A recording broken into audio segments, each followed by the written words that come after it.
মানুষ মূলত দুইবার ভুল করে। প্রথম ভুল হচ্ছে ভুল মানুষকে বিশ্বাস করা, আর দ্বিতীয় ভুল হচ্ছে ভবিষ্যতে যেন আর ভুল না হয় তাই সঠিক মানুষকে অবিশ্বাস করা।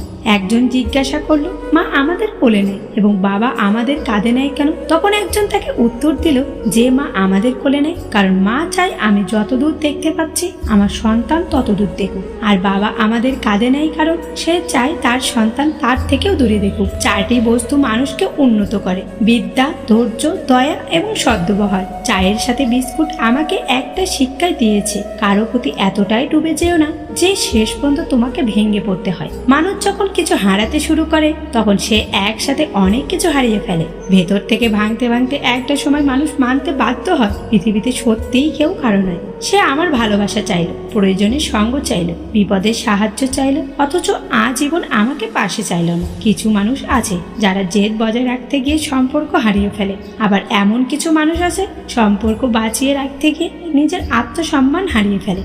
অনুভূতি ফুরিয়ে গেলে মানুষের গোলাপ ফুলের সুবাসও ভাল লাগে। তুমি যখন ভালো করতে থাকবে মানুষ তোমাকে হিংসা করতে শুরু করবে, না চাইলেও তোমার শত্রু জন্মাবে। তোমার বন্ধু হচ্ছে সে যে তোমার সব খারাপ দিক জানে তবু তোমাকে পছন্দ করে।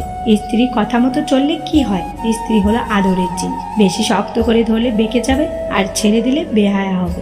যেটা সঠিক সেটা শুনো, আর অন্যায় হলে বুঝাও। কিছু মানুষ তোমায় ছেড়ে যাবে না, কিন্তু তোমাকে এমনভাবে বাধ্য করবে যেতে, পরে বলবে আমি তো ছেড়ে যাইনি, তুমি ছেড়ে গেছো।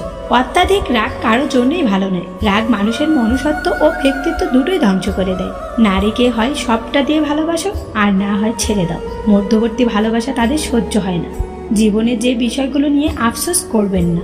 এক, জীবন থেকে কেউ চলে গেলে আফসোস করবেন না। মনে রাখবেন রব যা করেন ভালোর জন্যই করে। দুই, জীবনে সফল হতে দেরি হলে নিরাশ হবেন না, কারণ ভালো কিছু হতে একটু সময় লাগে। তিন, অতীত নিয়ে কখনো আফসোস করবেন না, কারণ চাইলেও তা পরিবর্তন করতে পারবেন না। সম্ভব হলে ভবিষ্যৎ নিয়ে ভালো কিছু করার চিন্তা করুন। আপনি কি অল্পতেই রেগে যান? রাগ কমানোর 3টি সহজ উপায় জেনে নিন। কথায় আছে রেগে গেলেন তো হেরে গেলেন। রাগ মানুষের স্বাভাবিক অনুভূতি হলেও তার প্রকাশ অনেক সময় অস্বাভাবিক হয়ে যায়। এক, মনকে যতটা সম্ভব শান্ত রাখার চেষ্টা করুন। 1 থেকে 10 পর্যন্ত উল্টো করে গুনতে পারে, তাহলে মস্তিষ্ককে কিছুটা অন্যদিকে ব্যস্ত রাখা যাবে। এটা রাগ কমাতে সাহায্য করে। 2, হঠাৎ করে রাগের মাথায় কোনো কথা বা কাজ করে বসবেন না। সময় নিন, প্রয়োজন হলে সেই মানুষটার সঙ্গে কিছুক্ষণ কথা বন্ধ রাখুন, অথবা রাগের কারণটি থেকে নিজের মনকে অন্যদিকে সরিয়ে নিন।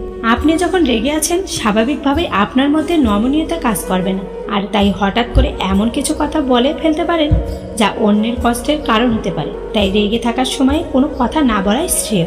ভিডিওটি ভালো লাগলে প্লিজ একটা লাইক করবেন, কারণ আপনাদের একটা লাইক আমাদের পরবর্তী ভিডিও বানাতে উৎসাহ যোগায়।